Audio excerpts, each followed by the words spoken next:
Olá, pessoal! Bem-vindos a mais um episódio do Engenhosas, hoje muito especial. Eu acredito que vocês estão acompanhando a gente no YouTube, no Spotify, no nosso site www.siemens.com/engenhosas, mas... para quem não acompanhou, eu vou recapitular aqui. Eu e a Luciana somos condutoras aqui desse projeto, que é para dar voz, trazer para vocês, para todos, as mulheres aqui que trabalham com tecnologia, indústria, para elas falarem das suas vivências, falarem de carreira. E aí, lá nos primeiros episódios, a gente falou muito sobre infraestrutura, eletrificação, movimentação, que são ali parte do core da Siemens. Mas a Siemens tem nos seus objetivos estratégicos trabalhar a tecnologia com propósito.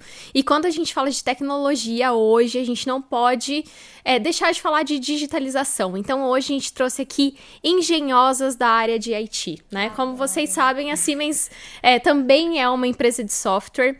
E aí hoje a gente vai conhecer aqui vai ter um ambiente muito rico de trocas, falar com uma cientista de dados, falar com uma consultora de digitalização, conhecer essa área da Siemens e trazer muito conhecimento de mercado aqui para todo mundo que está ouvindo a gente. E aí, daqui a pouquinho a gente vai começar, mas vamos falar um oi para Luciana. Olá, pessoal, sejam muito bem-vindos a mais um episódio do Engenhosas. Eu tô super feliz de estar aqui de novo.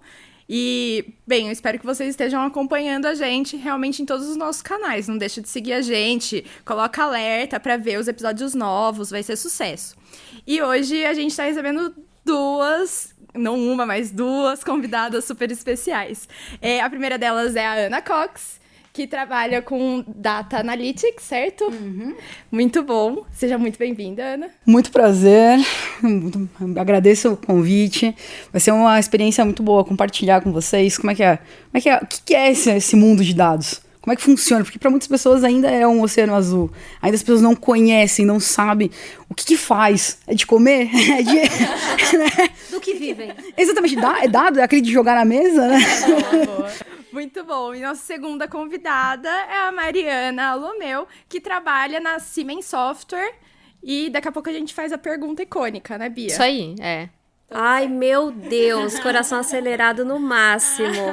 Obrigado pelo convite. Imagina. Super aceitei quando recebi. É um prazer estar aqui conversando com vocês, trocando ideias, e é um prazer mesmo, só agradecer. Isso aí. Ai, sejam muito bem-vindas. A gente tá muito contente de ter vocês e bater esse papo, porque acho que é uma temática diferente do que a gente abordou nos últimos episódios. A gente trouxe muito... Acho que no último que foi lançado, a gente teve... veio falar um pouco aqui da indústria e de hardware, muito de hardware, né? E hoje a gente vai falar um pouco mais de software, né, Bia? É, isso aí. E eu acho que a gente tem que começar, né? Com a pergunta icônica aqui, que vai ser agora o palco de vocês aqui. Então, vamos lá. Vamos começar por ordem alfabética, Luan? Bora. Então, Ana, quem é engenhosa por trás de você? Você achou que era só na escola, né? Você achou que era só na lista de presença que você era a primeira. Só que não. Uma curiosidade é que no meu ensino médio, eu sempre fui letra A, pô, Ana é a primeira, é a segunda. No ensino médio, eu tava numa escola grande aqui de São Paulo, e eu era número 19 na chamada. Nossa, que privilégio.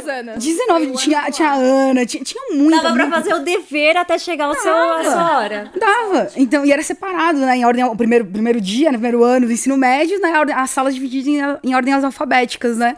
Então, eu era 19 da turma 1. Era sala A. Era só. No meu ensino técnico, vou até mandar um beijo pras Anas, muitas Anas, e a Stephanie também, que são minhas amigas, minhas amigas do ensino técnico. E no ensino técnico, a gente era, sei lá, em 8 meninas na sala de 50. Se eu não me engano, né? Já posso ter errado os números já. Mas eram 3 anos né? Era a chance de acertar, porque era Luciana. Não, brincadeira. Eram Anas mesmo. Aqui a gente tava com a dupla sertaneja, né? Luciana, Ana Lúcia. Mas enfim, dupla. Então, meu nome é Ana Lúcia. Eu trabalho na realidade, eu sou formada em engenharia mecânica automotiva, né, pela FEI. Formei em 2016. E no ambiente, como você comentou, que na sua turma tinha 50 mulheres, na minha eu era a única mulher. Porque engenharia automotiva mecânica, e ainda no ramo de automotiva, é minúsculo. Então, realmente, não tinha como alguém assinar a lista pra mim, porque o professor ia saber que eu era como mulher lá, né? Então, tive essas desvantagens. Mas me apaixonei pelo mundo de dados quando estava saindo. Então, eu nunca acabei exercendo a minha carreira de engenheira. Tirei, né, minha carteira profissional, como todo bom estudante, mas no finalzinho dos últimos 6 meses, e foi o meu primeiro passo no mundo de dados, foi com o meu trabalho de conclusão de curso, que foi na área da saúde. Eu sempre quis utilizar a engenharia para impactar pessoas. Usar a engenharia pela engenharia, como muita gente pensa, não, é uma carreira que dá dinheiro, que é isso. Eu não achava propósito nisso, não achava bacana. E aí eu queria impactar vidas. Então eu fui para esse ramo da engenharia mecânica para a saúde. Meu trabalho de conclusão foi uma ambulância. Na realidade, era um projeto de uma ambulância dentro de um carro, que o conceito, que já existe na Europa, em 2016, né, já existia, chama SMUR, ficava rodando bairros, né? Então, porque tem o tempo de salvamento, até você... Se você teve por exemplo, um infarto, um AVC, os primeiros 7 minutos é fundamental para você diminuir as sequelas. Então, esse conceito era um veículo que ficava rodando as cidades, né? Que ficava rodando aquele bairro para te salvar. Então, tem tudo menos realmente o transporte até o hospital. Então, é a estabilização da vítima, né? Do paciente, né? E a ambulância, inclusive no Brasil, em norma, é para transporte da pessoa estabilizada já. E eu comecei a pensar, bom, se, né, temos toda essa tecnologia voltada, né, tem uma inteligência por trás, tem uma logística, como é que eu sei? Como é que eu sei que o cara tá doente, que chamou? A informação vai pro SAMU. Mas tem um aplicativo? E foi aí que eu comecei a puxar a capivara, né, dos dados para descobrir, como é que funciona.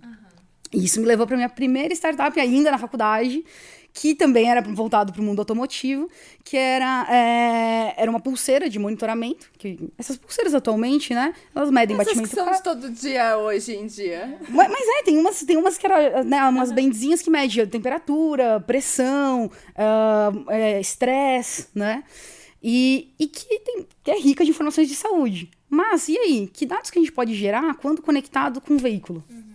Que dados que pode gerar? A pessoa tá nervosa se ela acelera muito e freia muito? Isso já tem nos carros. Já tem. Então, agora, o desafio era cruzar essas duas. Bum, pronto. Um estudante de 20 anos era o prato cheio para começar. E aí comecei a entrar realmente na minha carreira de dados por causa disso. Para realmente entender, mas como é que eu faço saúde se conectar com um veículo? E aí prever, por exemplo, mal súbito. Cara, mal súbito é aquele que você está dirigindo e você apaga. Você apaga. E isso daí eu lembro que naquela época eu fiz algumas pesquisas, cerca de 10% dos acidentes do estado de São Paulo era devido a mal súbito. Nossa, que... É um número altíssimo. Gente, que curioso, assim, né? É um número altíssimo, altíssimo. E é daqueles que você... Não é só aquela pescada que você ficou nervoso e sua pressão subiu, que você ficou... que você teve, sei lá, um aneurisma. Um colega meu faleceu devido a um aneurisma e acabou, né, bateu, colidiu com o carro e faleceu. Então era com esse propósito que a gente começou a entender como é que é fazer esses cruzamentos. E aí, num dos fóruns, eu iniciei realmente, num dos pitches, né? Quem é de startup sabe isso. Eu realmente iniciei minha carreira no mundo corporativo, um convite de uma outra empresa, uma consultoria famosa. Fiquei trabalhando lá 2 anos. E aí, no comecinho da pandemia, inclusive, 100% home office, porque meu contrato foi dia 23 de março de 2020 na Siemens. Nossa, comecinho. Comecinho, no lockdown, nunca fui. Eu peguei meu computador e fui pra casa. Falaram, vai embora. É uma data emblemática, sabia? Porque dia 23 eu estava em São Paulo. Dia 20 ou 23, não sei ao certo, mas dentro desse período. E aí a Siemens comunicou que era o último dia de trabalho. E aí eu fui pro interior. E não voltei mais, só que na minha cabeça, 1 mês eu tava de volta. Na minha cabeça, 1 mês eu tava de volta. Pra todo mundo foi muito assim. Fato que 2 anos e aí... Continua lá, no interior. E aí eu fui lá, peguei meu computador e fui pra casa. Falei assim, agora ferrou. Como é que vai ser? Será que vão manter? Como é que vai ser o processo, né? Como é que vai ser esse onboarding? E principalmente em tecnologia, né? Porque, tá bom, e acesso aos sistemas? Como é que você faz com senhas? Como é que você conhece? Eu não conhecia meu gestor. A entrevista foi virtual com ele. Então, foi um desafio interessante, né? E mostrou também, eu fiquei muito, muito feliz em perceber naquela época que a Siemens já estava preparada para a pandemia. Então, foi a empresa, a antiga, quando eu saí de uma e fui para outra, eu não sabia como é que ia ser o impacto. Mas quando eu cheguei, me surpreendeu positivamente o preparo que teve. O preparo que teve. E minha família é da Siemens, então eu conhecia, eu sabia como é que eles já tinham se preparado. Em casos como São Paulo, que já teve algumas greves, que já teve algumas que impediam do funcionário se deslocar até a Siemens, então eles já deixaram robusto essa solução digital para o funcionário trabalhar de casa. Sabe quando teve a greve dos caminhoneiros? Eu era estagiária na Siemens. E na época, eu trabalhava numa regional de vendas. Trabalho ainda numa regional de vendas, né? Mas a gente tinha o escritório e tal, e a gente ficou impossibilitado de ir em função realmente das questões de combustível e tal. E nesse período a gente já tinha realmente uma infraestrutura. Eu fiquei trabalhando de casa, ainda no estágio. Foi a minha primeira vez, depois aí veio pandemia pra consolidar. Foi um treino. Foi um treino. Na mesma época, acho que isso é da mesma época que meu marido. Eu falei que minha família é da Siemens, é família inteira mesmo. Jura? Meu pai trabalhou 25 anos na Siemens, Nossa. se aposentou lá. Eu cresci na Siemens, literalmente. Olha. Sim, eu via... Ana.Siemens. Siemens. Na realidade, é a terceira geração da minha família que tá na Siemens. Caramba. Que eu descobri recentemente que o avô do meu marido trabalhou num dos primeiros projetos da fundação ainda, de eletrificação. Parece que, se eu não me engano, se não falha a memória, né, eu acho que foi no Rio de Janeiro, né, a implementação. Nossa. Foi no Rio, né? Então, e aí um Yaschenko trabalhou lá. Então, por parte do meu marido, é a terceira geração. Então, foi o avô dele, o meu pai e agora eu e meu marido. Nossa, seu marido trabalha na Siemens Também trabalha. É Legal. é familiar. Assim, mas eu brinco que é uma empresa familiar, porque tem muito casal, tem muita família lá, A gente irmão. cresceu na Siemens também. Tem. Pode não estar mais mesmo. E que área que seu marido trabalha na Siemens? Ele trabalha, tem a Siemens Energy, né? Que a Siemens é segmentada em vários setores, né? Então ele tá dentro da Energy e eu trabalhava na Infra. Agora eu tô numa outra, tô na LDA. Sim, na LDA agora que mudou, né, o nome. Siemens LD. Na Siemens LD. Mas ele trabalha com transformadores. Ah, legal. Então, de alta potência, né? Então, tudo que tiver de alta... Eu brinco, ele vai me matar, mas... é aqueles pirulitinhos elétricos que ele vai me odiar. Mas aqueles pirulitinhos, ele é engenheiro, ele projeta, né? Faz também a parte de Ele vai bid. ver só depois, amiga. Não tem problema. Bom, mas ainda bem que ele já sabe que eu chamo de pirulitinho, né? Então, e aí é de alta potência, então ele trabalha com essa parte de subestações, né? De energia em grande. Demais. Choque que tomar morreu, né? É verdade, não arrepia. Mas agora a gente tem que, né, perguntar pra Mari também. Você achou que não ia rolar a pergunta, Eu achei né? que ia passar ileso. Eu achei que a gente ia pro próximo Seu momento, tópico. Mari. Mari, quem Novela é mexicana. engenhosa? Mari, quem é a engenhosa por trás de você? Gente, eu... Bancária, 2013. Super feliz, assim, entre aspas. Meu pai foi 27 anos bancário. E a profissão da vida dele era banco. E eu fui a única filha dos 3 que tava dentro do banco. Então, ele tava realizadíssimo, Orgulho né? da família, né? Orgulho da família. Só que aí... eu não estava encontrando um propósito dentro do banco, né? E fui pensada pelo LinkedIn por uma empresa que não era Siemens para trabalhar soluções. E, nossa, tantas siglas, tantos nomes. Para mim, uma mesa, ela já nascia assim, não tinha um processo fabril por detrás. E muito menos soluções que deixassem ela desse formato. E aí eu fui para uma empresa que realmente trouxe para mim um conhecimento muito rico. Fui evoluindo de 2013 para cá. Em 2016 eu entrei na Siemens, né? E aí sempre trabalhei na área automotiva. Sempre trabalhei na área automotiva, só que com veículos de passeio.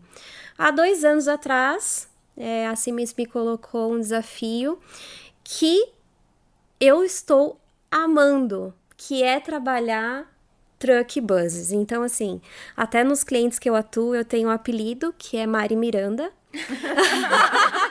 Eles fizeram um meme pra mim. Eu quero essa figurinha no WhatsApp agora. De um caminhão antiguésimo e a Sula Miranda, assim, minha cara, né? No lugar da Sula Miranda. Beijo, Sula Miranda. Beijo, obrigada pela história. Tem uma proposta, fazer uma figurinha agora com a capa do álbum da Anitta, que ela tá com um ônibus atrás.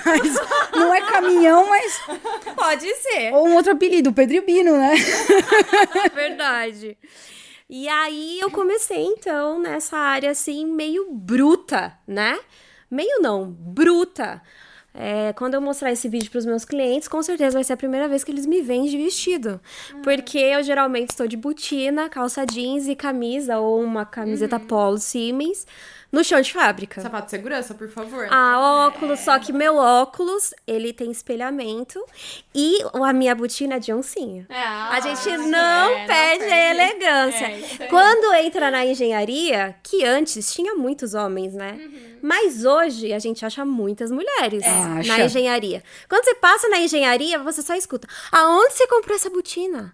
Essa botina de oncinha, me avisa, eu quero, não sei o quê. Que geralmente... Eu tô querendo saber, depois você me passa o contato. Eu ia vir, mas eu falei assim, não, vai ser muito ousado.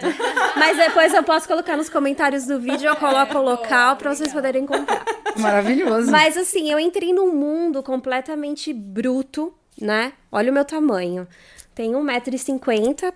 Você que não tá vendo, tem 1,50 m. Eu também tenho. Eu e você somos a mais altas aqui, né? Eu no auge dos meu 1,65 m, a gente é considerada alta. Então eu sou a mais alta aqui. Meu, 1,68 aí tá ganhando. Então vocês imaginem, né? Sem salto, sem nada, 1,50 m andando numa fábrica, caminhões assim, 3 vezes o meu tamanho. E um pessoal assim... mega me abraçou. Mega me abraçou. Meus clientes me abraçaram. Eu sou muito feliz nessa área porque simplesmente eu me desprendi de qualquer tipo de rótulo. Porque lá você é o que você precisa ser naquele momento. E aí eu encontrei o propósito. Porque aí eu parei de vender algo que era uma venda por venda. E aí comecei a vender solução. Então eu via na prática a eficiência dentro de um processo fabril. Quando o cara estava ali desenvolvendo um produto de melhoria que poderia evitar um acidente de um caminhão, que poderia trazer uma eficiência energética, sustentabilidade, descarbonização. Vi essa evolução. Tô vendo essa evolução da eletrificação. Quando eu entrei nesse universo, eu comecei a perceber, caramba, eu tô ajudando a impactar o mundo. Da minha maneira, da minha altura, nesse lugar. Com botinha de oncinha. Com botinha de oncinha e francesinha. E aí, cara, eu me encontrei e tô mega feliz. Faz 2 anos que eu tô nesse mundo. E convido a todos aqui, né, a entrar também nesse mundo que é muito, muito importante no mercado brasileiro, né? A gente aí vou fazer aqui o meu merchan de buses e trucks. A gente transporta pessoas e a gente transporta tudo. Então a gente a gente transporta o agro, a gente civil, a gente transporta minérios. Então quer dizer, o caminhão em si, né, o meio de transporte caminhão, tanto dentro das cidades como nas rodovias, cara, eles estão lá no Amazonas, os caminhoneiros estão lá no Amazonas empurrando o caminhão naquela lama. Então, assim, a gente precisa valorizar que o que a gente está criando de produto, ele atende todas as pessoas, esse ecossistema rico, desde a fábrica, ao desenvolvedor, até quem é o usuário final. É a tecnologia com propósito que a gente fala tanto, assim, acho que tanto no nosso aquecimento quanto agora você trouxe muito essa questão, Mara, é muito rico mesmo, né, a gente enxergar a solução como um todo, assim, e ver ela impactando lá na ponta, ainda mais vocês que têm solução lá na Siemens Software de gestão de ciclo de vida do produto, você consegue enxergar tudo, né, até o final. Mas eu acho que é legal o gancho que você fez, né, de transportar minérios, assim. Eu acho que a Ana tem... Também é bruta. É, bruta. Também é bruta. Gente, vocês estão aqui é de revelando. Meninas, mas a gente aqui é bruta. E tem muito a adicionar nesse sentido, né? Eu acho que é muito interessante a gente falar que na Siemens a gente tem uma área de tecnologia muito voltada à mineração, né? E, bom, ninguém melhor que você pra contar um pouco do que a gente faz lá. Total. A Siemens, no primeiro momento, né, sendo engenheira mecânica, né, Eu nunca, né? Meu pai trabalhando lá, que é elétrico, meu marido também é engenheiro elétrico, né? Nunca imaginaram que eu ia entrar, né? Nunca imaginaram que ia ter. E muito pelo contrário, porque não, a Siemens precisa de pessoas com diferentes skills para compor e trazer a melhor solução. Porque se você tem um monte de engenheiros elétricos, vai ter uma mesma visão sobre aquele problema. Agora, quando você traz diversos outros profissionais, aí sim que a solução fica robusta. Aí sim. Né? E você precisa disso, né? Precisa. Precisa de loucos, né? Precisa de loucos. Não, acho que é muito importante falar, né? Porque às vezes a gente pensa que, putz, eu só preciso de uma habilidade ou de uma formação ali, né? Mas dentro, eu imagino que eu não sou a maior conhecedora do seu mercado, mas acho que eu imagino que você precise realmente de um monte de habilidades e formações diferentes para você conseguir construir toda essa solução, né? Com certeza. Trabalho junto com geólogo. Nunca imaginei trabalhar lado a lado e tendo reunião junto e discutindo soluções. Por quê? Porque o minério tá no chão, tá no solo, tá na rocha. Você precisa entender daquele mercado, daquele nicho, para poder gerar valor, para você entregar valor para o cliente, para você extrair da melhor forma, extrair conscientemente e dimensionar o seu desafio. Você precisa de engenheiro elétrico que vai fazer o transporte. Tá bom, uma vez que você perfurou, uma vez que você retirou o minério de lá, como é que você faz? Tá bom, ele tá aqui, ele tá em pó. Ele tá em pedras. O que você faz? Como é que você leva para lá? Como é que você leva para os outros lugares? Aí entra caminhões também, entra logística, entra esteira, entra bomba, entra bombas hidráulicas. Tem o pessoal realmente que fica no beneficiamento. Tem o pessoal de exportação, né? Porque muita coisa é beneficiada também fora. Então, é um ecossistema gigante, é um mundo à parte. É um mundo à parte. E não só na mineração. Então, a Siemens acaba sendo nichada, porque realmente precisa de profissionais focados em cada um desses projetos, desses segmentos do mercado. Tive outro projeto que eu trabalhei interno, que foi para a parte de saúde. Né? Então, fazendo a parte de automação, e quando a gente fala automação, a primeira coisa que vem na cabeça é os braços mecânicos, né? Você fala, robotização. Você fala, vamos robotizar esse processo. Aí você imagina o quê? Você imagina aqueles braços mecânicos. E não é. Também tem automatização de processos, mas tem a automação. Uma pequena palavrinha que muda, que são códigos, que é fazer coisas manuais. O mesmo acontece na mineração. Mineração, primeira imagem, assim, quando eu entrei, assim, dia zero, era o seguinte, você trabalhar com mineração, imaginei aquele cara com aquela não é enxadinha, aquele... Sete anões? Exatamente! A gente aqui, ó, sete anões? Sete anões, com aquela negócio de bater na pedra lá e fazendo assim. Não tem nada a ver. Não tem nada a ver. Muito menos o transporte, que eu imaginava que era linha férrea. Poxa, você extraiu o negócio. E primeiro que eu ainda imaginava também que não era o estado sólido, né? Eu não imaginava que era pó, né? Eu imaginava que eram pequenas pedrinhas, tudo, mas não imaginava também que ia ser, né, beneficiado dentro das plantas, né? E é utilizado outras tecnologias, como, por exemplo, eu comentei as bombas, né? Para transporte dessa matéria-prima até portos. Gente, o mais incrível é que, assim, a Ana trabalha com Data Analytics, né? Então, uma parte, assim, pra gente que tava falando aqui dos 7 anões da Branca de Neve, né? Dentro de mineração, assim, é uma coisa que, pra quem vê de fora, fica pensando, poxa, mas como que eu consigo, né? Aplicar isso. E aí fica a minha pergunta, como que eu aplico isso dentro, acho que, voltando um pouco, né? O que é Data Analytics, né?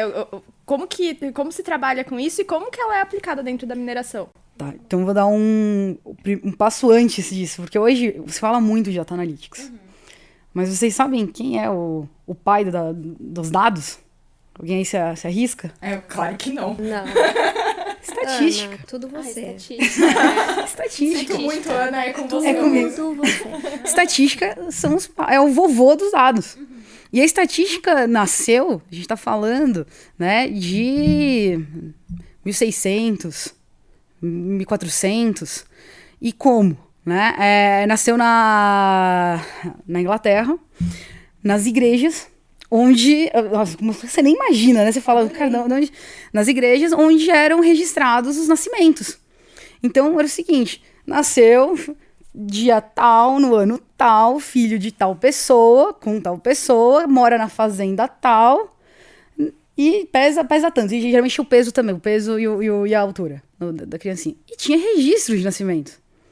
Eis que um dos famosos estatísticos foi nesse lugar, que foi o primeiro livro, que inclusive o primeiro autor de livros estatísticos, fugiu o nome dele agora, mas ele foi lá, pegou essa coleção de dados, que não se chamava dados, que era livros da igreja de nascimentos, Escritos, registros, e começou a fazer a primeira análise, que é a mais óbvia. Quantas pessoas nasceram naquele ano? Primeira pergunta, quantas pessoas nasceram naquele ano? Pronto. Aí nasceu a sementinha do data analysis. Por quê? Data é dados, análise é você analisar. Então ele tá analisando o que tinha aqueles registros. Estrangeirismo que a gente usa sempre. Segunda pergunta que vem na cabeça quando você fala, poxa, ok, então vou dar um exemplo, naquele ano nasceu 300 crianças, tá? Tá bom, mas e aí, é homem ou mulher? Não, e os nomes? Eu já pensei também logo pode ser. nisso. Nasceu... Ranking de nomes. Nasceu tantos Nick. George. Não é? Pronto. Rege Isso uma é- geração, sabia? Rege uma geração. Rege. Os Enzos. É verdade. Mas é isso que é o Data Analytics. Então, é a forma que nasceu, óbvio que foi se aprimorando com o passar dos anos, soluções foram encontradas, modelos foram aplicados, né? O que é modelo? Modelo nada mais é que uma equação. Então, muda o nome fica um pouco mais sexy, mas que na estatística não é sexy. Se você fala assim, perdoe-me os estatísticos, mas quando você fala, não, eu me formei em estatística, a pessoa fala, Já nossa... vem aquela gaussiana na sua cabeça. assim, Exato, aquela distribuição normal, e um monte de conta, e a pessoa, aquele nerd raiz, assim, né? Sim, você pensa que é um matemático a princípio, né? Exatamente. Então tem esse preconceito. Agora, quando você utiliza os modelos matemáticos da estatística aplicados no computador, pronto, nasceu o que a gente fala do data science, né? Então, que é a ciência de dados. Então é isso, nada mais é, quando a gente faz uma análise de dados, que pergunta que vem na sua cabeça quando você bate o olho naquilo? E na mineração, não é diferente. Quais perguntas que a gente responde na mineração? Tá bom, imagina que esse ambiente, essa mesa aqui... Que aí você tá incrementando a inteligência, né? A inteligência, claro, porque tem diversos... Vou Tô comentar... entendendo os dados, né? Tem uma ciência por detrás, né? Um hardware, computador e Exato. tal. E aí eu tô colocando uma inteligência nos dados em prol do meu negócio. Exato, tem Porque os fases. dados por dados, né? Assim, eu posso ter um monte de dados. O que eu faço com eles é o que importa e o que gera valor realmente, né? Se eu não for colocar Enzo no nome do meu filho, pra que eu quero saber quantos Enzos nasceu em 2000, no ano que eu for ter um filho, se eu tiver? E tem vários. E aí você entra pra cada um. Hoje é uma carreira. Tem várias profissões associadas a isso. E que, inclusive, é muito comum as empresas, como estamos numa fase de transição, né? Tem empresas em diferentes fases de digitalização. Algumas mais avançadas, algumas ainda engatinhando. A maturidade é diferente. Da maturidade digital, completamente.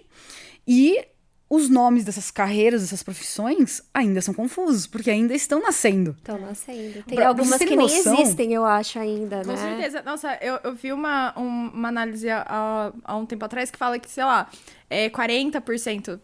produção, me corrige se eu falar um dado errado aqui. Mas, sei lá, 40% das profissões, até deve ser mais, do futuro ainda não foram criadas. Então, acho que entra muito nisso que você tá falando, né? Exato. Nem nasceram, né? Os espermatozoides estão por aí. E o que acontece? Nessa curva de transformação digital, envolve muito, além da maturidade realmente da empresa, de entender, eu preciso disso, isso daí vai ser relevante pra mim, Vai trazer lucratividade. Vai tem me um mindset colocar, das né? pessoas. Tem uma história, no começo de carreira, assim, eu era júnior de tudo. Mas essa história, eu conto, todo lugar que eu vou, eu conto história porque me marcou muito. Eu vou fazer uma enquete com vocês, não tenham medo de errar, Ai, meu mas Deus. qual a maior profissão do Brasil? Então imagine todas as profissões, você somou, você pegou... Então tem todos os registros, né, num banco de dados, e você somou as profissões. Então tem um ranking, né, as top 10 profissões, maiores profissões do Brasil. Mãe conta? Não, Porque eu acho que é a maior, mas mãe não conta. não, profissão é profissão mesmo. Putz, eu não faço nem Mãe é ideia. profissão mesmo. Eu não sou, mas eu acho que é, porque é difícil. Não faço Nossa, não ideia. faço Não, nem sim. ideia. De formação, assim. De formação. Não tem ideia. Professora? Seria plausível, né? Mas nessa análise que eu tava realizando, pareceu que era açougueiro. Falei, não é possível. Nossa! Não é possível. Exatamente. Isso. Ah, a gente come bastante carne, gente. Então, mas essa cara foi importantíssima. Importantíssima de vocês. Porque isso é um fator importantíssimo na carreira de qualquer pessoa que queira trabalhar com dados. Um é a curiosidade, e dois é você ter esse senso crítico. Mas Fator será que dúvida. será que faz sentido isso? Boa. Mas tem tanto açougueiro assim. Sei lá, eu ando na rua e eu encontro um açougueiro. Eu tenho tanto advogado, tem tanto médico, tem tanto engenheiro, tem... Poxa, aposentado. Aposentado, poderia ter na listinha, tinha lá aposentado na listinha. Mas não, é açougueiro. Eu falei assim, tem coisa. Meu faro mostrava que tinha coisa. E a gente foi atrás, né? E de fato os dados estavam corretos. Então esse é um ponto também muito importante quando a gente fala de dados, é que entender a veracidade, entender da onde eles vêm, como é que eles são obtidos, como é que eles são analisados, se tem um filtro aplicado. É muito importante nessa carreira. E aí o fato era que eu falei com um arquiteto, e aí eu lembro que eu comentei que tinha várias carreiras ligadas e que os nomes estão sendo criados, né? Tem um arquiteto de dados. O que esse cara faz, esse arquiteto de dados? Ele que pensa toda a solução como um todo. Então, temos um banco de dados alfa, né, chamado aqui, que vai ser criado um outro layer, digamos assim, uma outra camada de informações, porque não preciso levar todas. Inclusive tem a LGPD também, que tem dados que não podem ser transportados, para aí sim você gerar uma análise. Então você tem que fazer uma extração, tem que fazer uma limpeza, um tratamento. Então esse cara faz. E eu conversei com ele e falei, olha, eu encontrei que esse resultado na análise faz sentido? Dá uma olhada aí nas extrações e ver se teve algum erro de extração. Não, de fato estava correto. E ficamos com aquela incógnita. Como é que é açougueiro? Não faz sentido, né? Atiçou. E nós descobrimos que é o seguinte, fomos um passo atrás ainda, né? Da obtenção. Se tem uma obtenção, teve alguém que colocou uma informação lá dentro. Teve uma pessoa, teve um humano que preencheu um formulário, naquele caso. Vamos ver como é que era esse formulário. E era aqueles formulários que você dá 2 cliques e aí você preenche.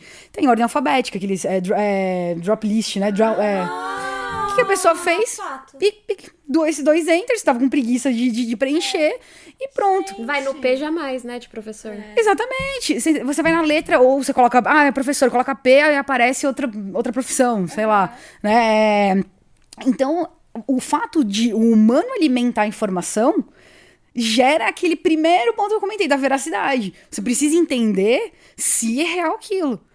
Dá pra mim fazer uma análise com base naquela coluna, falando de profissões? Imagina se eu faço uma análise de marketing focado, o segmento que a gente estava era seguradora. Imagina que eu vou fazer um seguro focados para os açougueiros. Não ia vender. Que coisa engraçada, né? Os caras iam investir uma grana para fazer uma prospecção focado para açougueiro. Poxa, vão colocar acidentes contra, sei lá, contra cortes, esperando que ia se vender um valor absurdo.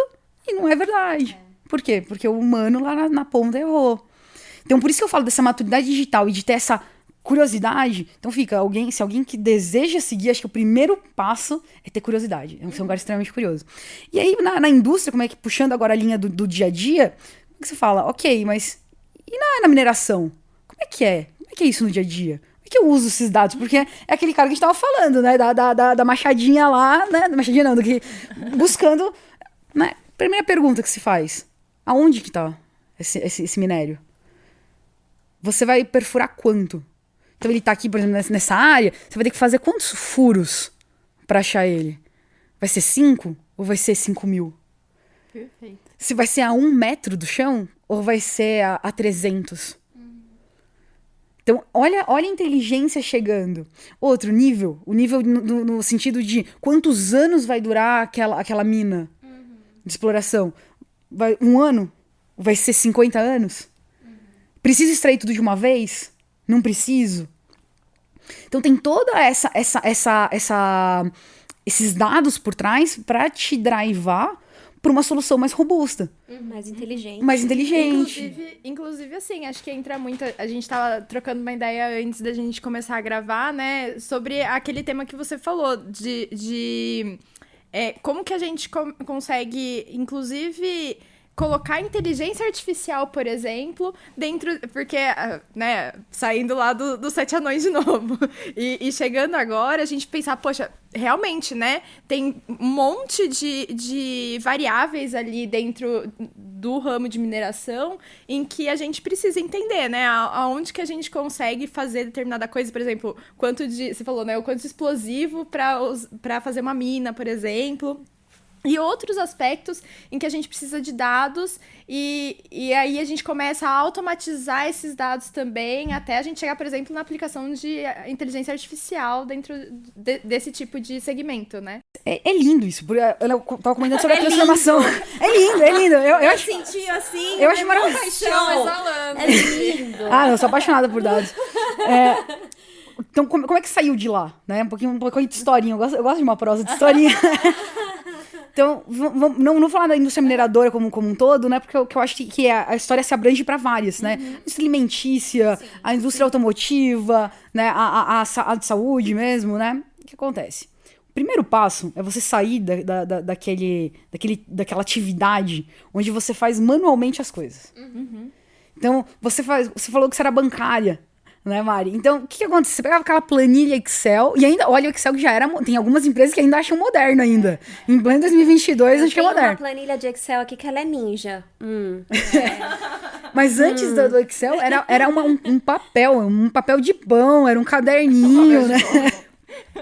Escrevia todas as informações. Então, vamos pensar uma coisa simples, né? E isso é o dado. É importante as pessoas saberem o que realmente é o dado. O dado é um conjunto de valores, é uma informação. É aquele cara lá da igreja, o papelzinho da igreja. Então, você escreve lá, dia 1, vamos supor, né? Vamos entrar num ramo, um exemplo de uma padaria. Uma pizzaria, eu gosto de pizza. Pizzaria. Você anotava lá. Então, dia 1º de setembro, hora tal, vendi uma pizza de calabresa para tal pessoa no endereço tal, com o telefone tal, porque toda pizzaria pede telefone, né? Telefone tal. Segunda linha, recebi um pedido, 6:02 e por aí vai. Isso daí, o cara tinha o trabalho manual de escrever. Então, existe o primeiro passo da transformação digital, que é a digitalização. É fazer aquele trabalho que o cara tinha de escrever, transformar isso numa máquina fazendo isso. E uma máquina, quando a gente fala que é um robô fazendo, a gente imagina aquele braço robótico que eu falei no começo do episódio. Não é. Pega e digita. Não é. É um código, é uma linha de código. Aí começa os nerds de plantão, né? É uma linha, então, aquela tela preta, né? Que todo desenvolvedor gosta de tela preta, né? Tela preta, onde você escreve. Você fala, olha, acesse, escreva isso quando acontece isso, a informação vem de tal lugar, né? Repita isso. Porque nada mais é do que um loop. Você vai repetindo diversas vezes aquela ação. E no final de um período, vamos pensar de um mês, essa pizzaria agora, de vez de ter aquele caderno, vai ter em um lugar um conjunto de dados, de informações, que pode, né, que vai ficar armazenada e pode gerar valor. E aí, quando vem esse pode gerar valor, aí que vem o passo 2, que é a parte de análise em ciência de dados, análise de dados. O que é análise de dados na sua raiz? É uma fotografia, você entender uma fotografia baseado no passado, o que aconteceu lá e o que eu posso fazer para melhorar no futuro. Isso é o tal do insight. Que todo mundo fala. Que no mundo corporativo isso é um jargão. Projeção. Insight. Exatamente. Então, insight é você ter uma ideia baseado no passado, sim, sobre o que eu vou fazer pro futuro. Claro. Certo? Então, vamos supor que naquela pizzaria saiu que... Primeira pergunta que me vem na cabeça. Quantas pizzas? Eu gosto de saber, né? Qual é o volume. Segundo, o ranking, que você comentou muito bem. Né? Qual o sabor que mais vai vender? Quais os dias que vendem mais? Quais os dias que vendem mais? Qual é o meu cliente? E aí a gente tá indo para um terceiro passo. A partir do momento que a gente fala, ok, a pizza de calabresa é a que mais sai, a gente tá indo pro terceiro passo, que é prever. Ok, vamos fazer agora um código, não mais para saber como é que tá o passado, mas para ver quanto eu vou precisar comprar de calabresa pro mês que vem. Quanto de caixa de pizza eu vou ter no mês que vem? É sazonal o teu negócio? Não é sazonal? Demais. Então você começa a ter nuances da indústria que, por exemplo, a pizzaria, acredito eu, que não seja sazonal, que seja uma coisa mais... Tem picos, mas eu acredito que tem a mesma volumetria na maior parte dos tempos. Agora, por exemplo, uma fábrica de chocolate na Páscoa. Tem um pico enorme, mas o resto do ano não tem tanto pico. Natal, um pouquinho Lá mais. em casa a gente já não sabe. E na indústria, a mesma coisa. Sou dessas. Na indústria mineradora, o que acontece? Você tem essa sazonalidade, sim, mas com outro perfil, com outra vertente. Quanto tempo vai durar meu minério? Aonde ele tá? Qual localização? Será que tem coisa mais abaixo? Quanto de pedra? Quanto vai ser difícil de eu perfurar lá mais profundo? O que eu vou encontrar? Então, essa previsão é o terceiro passo do modelo. Que a gente começa a falar de deixar as máquinas inteligentes. O que é? O machine learning. É o aprendizado de máquina. É você ensinar alguma coisa para a máquina. Você está falando para ela, faça isso e me traga o resultado tal. Ana, quando a gente fala de tecnologia, a gente sempre se depara com um certo conservadorismo de que isso substitui o homem. Mas, na verdade, eu queria até o seu comentário sobre isso e das meninas também, porque, na verdade, o homem, ele estava sendo subutilizado. Ele fazia coisas que ele era passível de erro, né? E aí ele não estava usando como se fosse a massa cinzenta dele para realmente criar inteligência. Ele estava realmente fazendo ali o operacional, vamos dizer, né? E isso é muito importante de trazer, porque muitas pessoas que vão nos ouvir podem achar assim, puxa, a tecnologia tira empregos, e não é isso. A tecnologia, ela promove para que as pessoas trabalhem em coisas que realmente vão trazer resultados. Entendeu? Então, quando você fala nisso, me vem muito isso, né? Quer dizer, quanto tempo se gastava anotando essas informações e quanto tempo se gasta agora em analisar isso, né? Em prever, em colocar isso de uma forma estratégica. E trazer um know-how específico que é só da pessoa, né? A gente tá falando aqui, né? Acho que muita gente não conhece o hub de mineração da Siemens, assim, mas são 70, 80 pessoas trabalhando com inteligência do business, do processo, para aplicar ali. Exatamente. Uma coisa importantíssima ressaltar, lembra que eu comentei naquele exemplo do açougueiro? A gente só teve um cheiro de que aquilo parecia errado. Mas quem realmente sabe é quem tá no dia a dia no business. Então, assim, o que acontece, os empregos não vão sumir. A gente não está roubando tecnologia, o pessoal da tecnologia, o desenvolvedor, não tá roubando o emprego daquela pessoa, tá realocando. Tá fazendo ela ser mais eficiente, né? Exatamente. Tem um né, outro exemplo que eu trabalhei de um projeto, que foi o seguinte: vocês conhecem o fechamento, né? Fechamento do mês, né? Então você tem que fazer o fechamento de quanto faturou, né? Enfim, eu não sou... É que você falou fechamento, eu falei, fechamento do quê? Fechamento do dia de hoje, vamos tomar um vinho, eu pensei nisso, Não, né? Mas agora sim, fechamento do mês. O fechamento do mês numa área, ou do trimestre, né? E aí veio um cliente pedindo pra gente robotizar, pra gente automatizar essa área. Por quê? Porque eu entendi, quando ela me contou a história, quando a gente sentou pra entender o processo, pra entender o dia a dia, ela contou que durante 20 dias do mês, tinha uma carga de trabalho relativamente baixa. Era preenchendo algumas planilhas, alguma coisa, mas quando chegava os últimos 5 dias, os últimos 3 dias, que precisava entregar esses números, era uma loucura, virava noite. Então não tinha condição praticamente de vida, assim, era terrível. Isso gerava hora extra, gerava descontentamento, estresse. Um monte de pontos negativos que não era saudável, não era sustentável para os funcionários da empresa. Então, conseguiríamos robotizar essa atividade, colocar uma macro, conseguimos fazer um script, né, um comando para realizar essa atividade? Fizemos. E reduziu. Depois de 1 ano, eu voltei, procurei essa cliente e perguntei, e aí, como é que foi o impacto? O que mudou? Porque ele é o propósito que eu te falo, parte de mim, eu gosto muito desse propósito. O que mudou pra você? Somos movidos a propósito, né? Exato, só o fato dela comentar que ela nunca mais tinha virado uma noite, fazia 1 ano que ela não virava a noite, aquilo me deu um sorriso de orelha a orelha. Eu virei noite fazendo aquele código. Foi na base do café. Mas assim, passando brincadeiras à parte, esse feedback de ela ganhou tempo pra fazer outras coisas foi incrível. E ela se desenvolveu. Depois que nós entregamos o projeto, ela foi promovida. Que demais. Por quê? Porque a ideia foi dela, do projeto. Ela procurou, ela teve a ideia, e ela tem inteligência do negócio para falar, ó, isso daqui tá certo, o robô tem que fazer isso, aquele tem que fazer aquilo. E esse a gente tá falando da primeira etapa. Óbvio que eu aproveitei e puxei. Agora que você já tem a primeira etapa, os dados estão aí, que tal? Vamos prever, fazer um modelo preditivo aí de quando vai ser o forecast do ano. É um gancho fantástico pra gente perguntar pra Mari também sobre o negócio e o trabalho que você faz dentro da indústria automobilística, né? E eu achei muito legal quando a gente tava no aquecimento aqui, né? Eu falei, Mari, e aí, como são as soluções da Siemens Software, né? Ela sabe tudo quanto é planilha, tudo quanto é papel, anotação ali. A gente digitaliza tudo, né? E a gente vai chegar... colocar numa prancheta, eu anotei aqui. Exatamente, E eu acho que não tem pessoa melhor aqui nesse lugar hoje pra explicar pra gente o que é um gêmeo digital. Não tem ninguém melhor do que você. Mãe, me perguntaram em público. Agora a barra subiu. Então, gente, assim, os dados é o petróleo, é o novo petróleo. Nós estamos, assim, cheio de informações, dados, informações. E quando você traz isso para o seu dia a dia, para o desenvolvimento, então vamos pensar aqui num caminhão, né? Que é o meu nicho de trabalho, segmento que eu amo.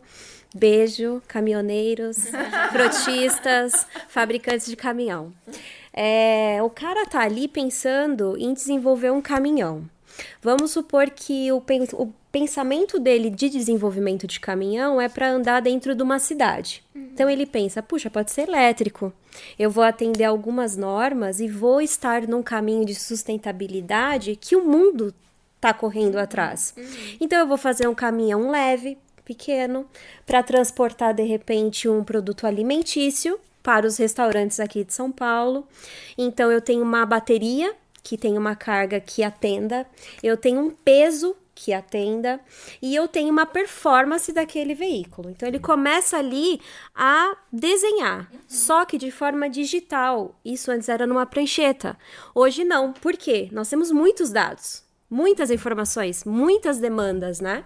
Então, ele começa a fazer isso de uma forma digital. Aí, beleza, teve aprovação. Vamos ter, então, um mercado em São Paulo, uma grande empresa que vai comprar para fazer a logística de tudo isso. Começa, então, uma fabricação. Peça daqui, peça dali, peça da lá, desce para manufatura. Chegou na manufatura, precisa juntar tudo isso que ele desenhou. Será que é factível? Será que esse tamanho de bateria vai entrar nesse espaço que o engenheiro lá no software colocou? Será que é factível? Então eu tenho como digitalizar tudo. Desde lá da engenharia, desde a minha conceituação, até eu passar para a minha manufatura. Beleza, entreguei. Eu quero acompanhar esse caminhão. Eu quero saber se esse caminhão vai quebrar uma peça, o freio dele vai se desgastar em 2 anos ou em 6 meses. Para que eu avise o meu cliente de que ele precisa fazer uma troca. Ele precisa fazer uma manutenção, ele precisa fazer alguma correção. Então eu coloco uma inteligência nesse caminhão. E ali eu coleto dados para que então eu exerça essa atividade de manutenção. Então, assim, hoje os produtos, eles não são produtos por si só, eles têm inteligência. Para ter inteligência, ele precisa estar ligado com alguns pilares, no meu ponto de vista, né? Primeiro, a necessidade do cliente. Eu vou fazer um caminhão que eu coloco um painel cheio de botões em inglês. Quem dirige no final o caminhão é quem? O caminhoneiro. Ele precisa saber que aquele botão ali é de tração. Se ele não tem o conhecimento, de que adianta eu ter feito um caminhão e não atender o meu caminhoneiro? O frotista tem 30% de uma frota química, certo?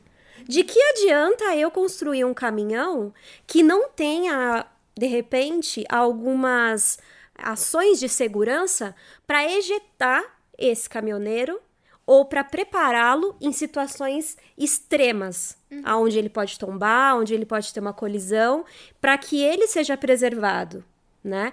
Então, existem muitas informações que precisam ser conectadas para atender o cliente. Esse é o primeiro ponto. Segundo ponto, quem faz caminhão, faz caminhão. Quem faz ônibus, não fica inventando fazer outra coisa. Então, isso que a tecnologia traz. Ela traz a possibilidade de você expandir no que você está fazendo. Então, trazer mais eficiência. Né? Você para de pensar em outras coisas que não trazem valor agregado algum e você coloque, então, um valor agregado nisso, que a pessoa vai pensar, né? Vai engenheirar. Né? Teve um caso que você comentou, desculpa a interrupção, mas você falou de freio, né? Vocês já ouviram falar de análise de sentimento? Não? Existem Nossa, não posso passar por isso. Existe um tipo... Não posso. Um tipo de modelo, né, de código que você pega o que as pessoas falam em determinado lugar, então, por exemplo, num fórum, né, rede social, né? E eu fiz um estudo específico para freios que utilizava dados do Twitter, né? Pois bem, um dos resultados era o seguinte: determinado veículo estava apresentando um problema no freio. E as pessoas falavam como? Falavam assim, poxa, desabafo mesmo, não, o freio não tá funcionando, o freio é muito ruim, tá demorando mais. E aí, a partir daí, nós fizemos aquela nuvem de palavras, né? E percebemos que a determinada linha de produtos, aquele determinado modelo veicular, o que mais se falava era sobre o freio. Bom, temos um problema. Chamamos os engenheiros. Vem pra cá, reunião, que vocês estão sabendo do freio, como é que tá funcionando. Não, o freio tá ótimo, o projeto tá bom. Então, não faz sentido. Então, qual foi a ação que a empresa decidiu tomar? Chamar essas pessoas que são promotores no final do dia de marca. No final do dia, quando você comenta alguma coisa, você tá tanto falando ou bem ou mal, ou sendo neutro, né? Mas você quer transformar quem tá falando mal em falar bem, promotor. E chamaram esses caras e falaram: o que aconteceu com o seu freio? Nós analisamos, damos uns estudos, queremos investigar que freio, né? E descobriram uma falha no freio. Realmente, os engenheiros não tinham passado, né, determinadas circunstâncias, né? Aquele momento XPTO, lá, aquele determinado momento, o freio realmente estava com problema, fizeram um recall. Então, o cliente já ficou satisfeito com uma ação vinda e tomada dos dados. Nasceu inteiramente dos dados. Isso é muito legal, né? Porque aí entra naquilo que a gente tava falando sobre a questão da gente realimentar, né? Não sei nem se era isso que você ia falar agora. Então, eu ia puxar esse gancho exatamente disso. Quer dizer, eu digitalizo tudo, né? E aquilo é vivo. Ele é vivo, sempre vivo. Mas tem um exemplo prático que eu gostaria de trazer e que vai calhar bastante aqui. Desculpem, corintianos. Mas, por exemplo, a mudança de legislação para Euro 6, ela tem 2 pilares principais, que é ter uma eficiência energética mais limpa, né? Ter uma eficiência energética e ter um combustível mais limpo. Sim. E ter ruído na cabine. Ruído de qualquer forma.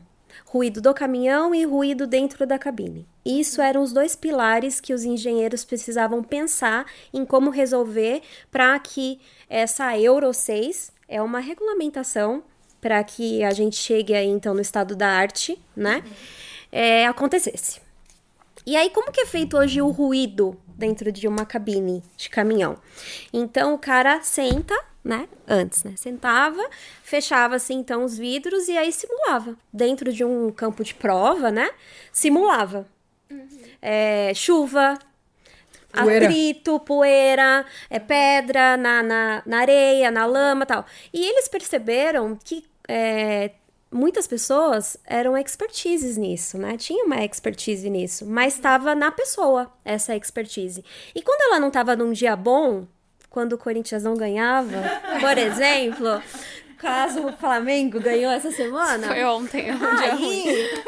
Ontem foi o dia ruim. Ele achava ruído em todo lugar, mas quando ele estava num dia bom... Quando o Corinthians ganhava, ele passava todos os testes de ruído. Qual a importância dos dados? Aí, então, Sentimentos. A Siemens, ela foi além, né? Então, a Siemens, ela, além de digitalizar tudo isso, ela trouxe equipamentos físicos, hardware, para você colocar na cabine, para que você não dependa do humor ou de alguma atividade humana para que você tenha um resultado. Então, ali aí eu costumo falar, ele tira a fotografia do som. É um equipamento, um dos equipamentos que tira a fotografia do som e você sabe da onde está vindo o ruído. Tá vindo o ruído da vedação do para-brisa? É ali que eu preciso mexer. O meu retrovisor, ele não tá ajustado adequadamente, tá fazendo um barulho ali. E, enfim, o meu motor, né? E isso gera vários inputs para que você consiga atender essas normas, essas regras e, no final das contas, o cliente. E também ter melhorias de produto, né? Então, eu gosto muito de um fluxograma. Para quem tá assistindo em vídeo, eu faço fluxograma. Pense, né? imagine. Que a gente, então, consegue realimentar essa produção. Porque a gente... Eu adorei a ideia da prancheta, né? Então, desenhou lá, por exemplo, o caminhão ou a cabine. Então, eu consegui digitalizar isso... Desceu pro chão de fábrica. Melhorar, fabricou, aí você percebeu que putz, precisa de uma melhoria ali. E a partir desse diagnóstico de melhoria, a gente consegue implementar de novo dentro do software, fazer simulações e ter um produto não só mais eficiente em termos de normas e tudo mais, mas hoje em dia a gente tem falado bastante, por exemplo, de sustentabilidade, de emissão. Total. E toda essa possibilidade de simulação, de trazer isso para um gêmeo digital... permite que a gente tenha tudo isso na mão antes da gente implementar. Então, até em termos do próprio processo fabril também, a gente consegue fazer isso, né? Inclusive, a Siemens vai começar a falar... né, a gente fala muito de gêmeo digital há bastante tempo já, tanto na área de pioneiros, né? Exatamente, né? E aí, a Siemens Software também fornecendo soluções para isso. Mas a gente vai começar a falar de gêmeo digital verde na Siemens. Que é bem relacionado a isso. A gente vai olhar todos os aspectos de eficiência e sustentabilidade. Bem agora que meu trainee tá acabando. É isso. Dentro desse ciclo. Mas estamos falando de realimentação, quando a gente fala de machine learning, inteligência artificial, é baseado nisso. Porque você pega uma base, você divide em treino e em teste. O que é isso? Você realimenta, para você saber se seu código está acurado, ou seja, se ele está preciso, você utiliza uma realimentação. Você pega e fala, olha, com base nesse conjunto, qual é o resultado? É este. Isso é verdade? Isso bate? Sim, bateu. Estamos falando a mesma coisa.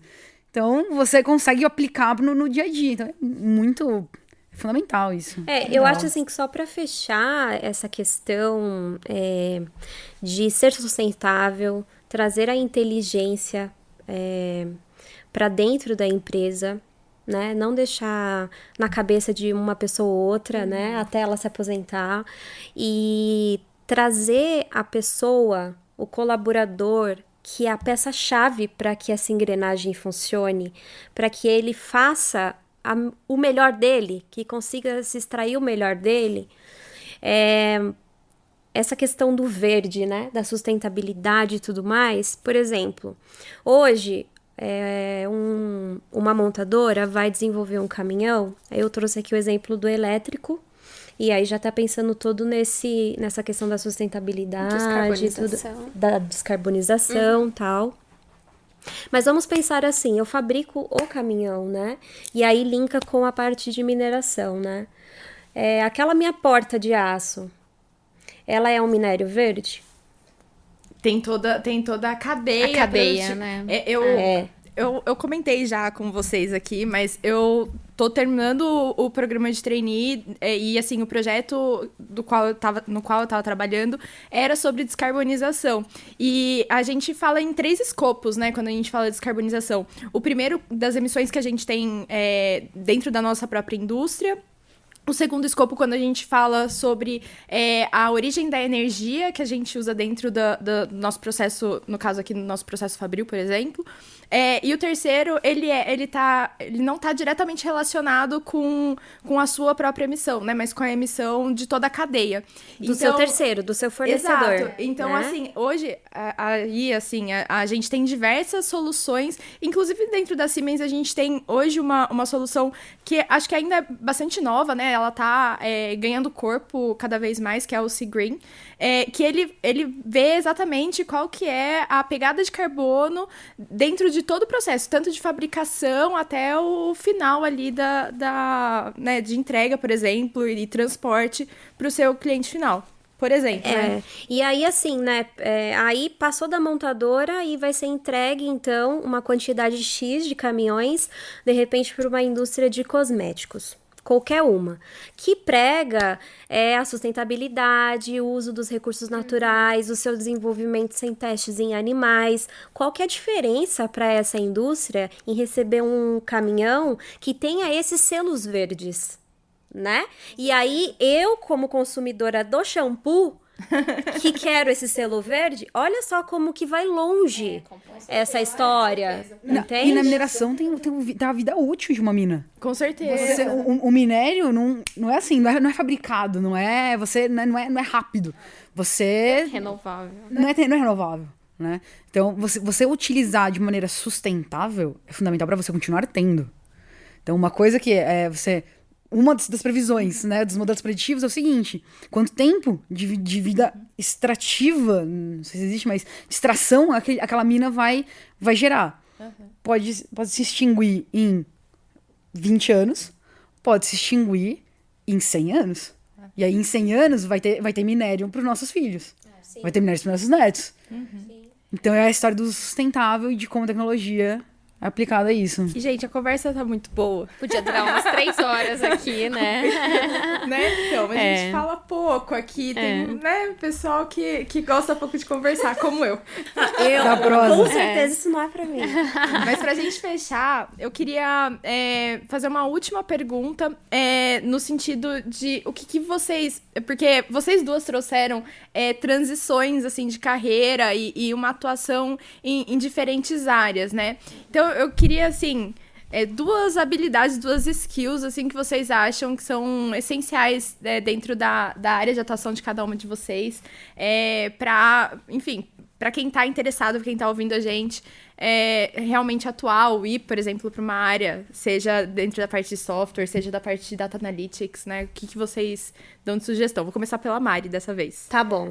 Não sou do show business, mas vou falar para as pessoas que estão nos ouvindo. Ah, boa.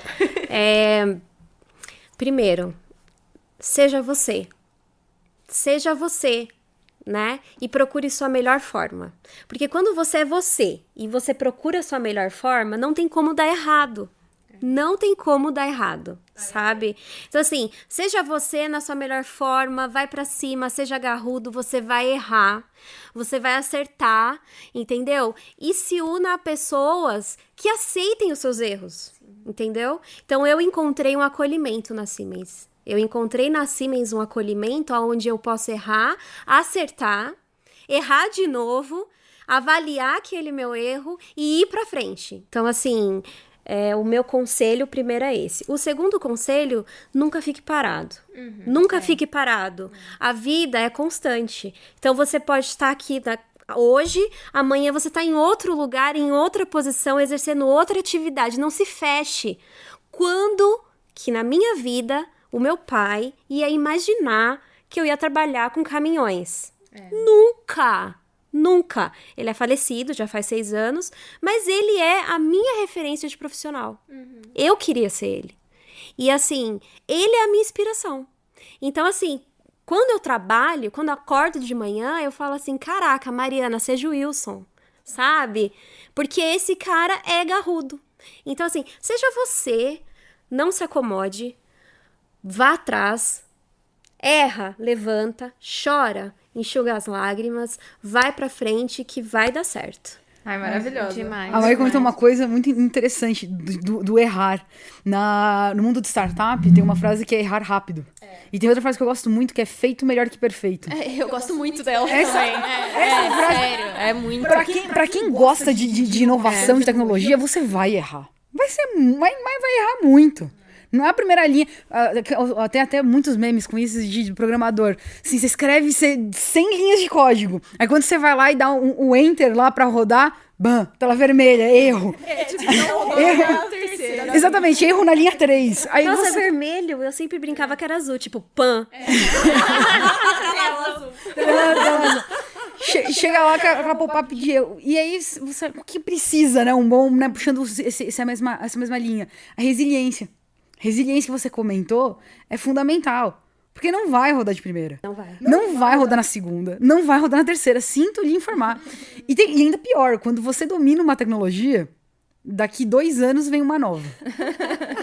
E tem muita linguagem de programação aí que já foi passada. O Mendix mesmo, vindo com low code, uma programação super rápida, reformulou o mercado. Falando em produto, né? A Ana já trouxe, ó, anota aí, gente. A Ana já trouxe três coisas, ela falou, de ser curiosa, de ser resiliente. Resiliente. Opa. já tô contando, já ia até mais, mas deixa quieta.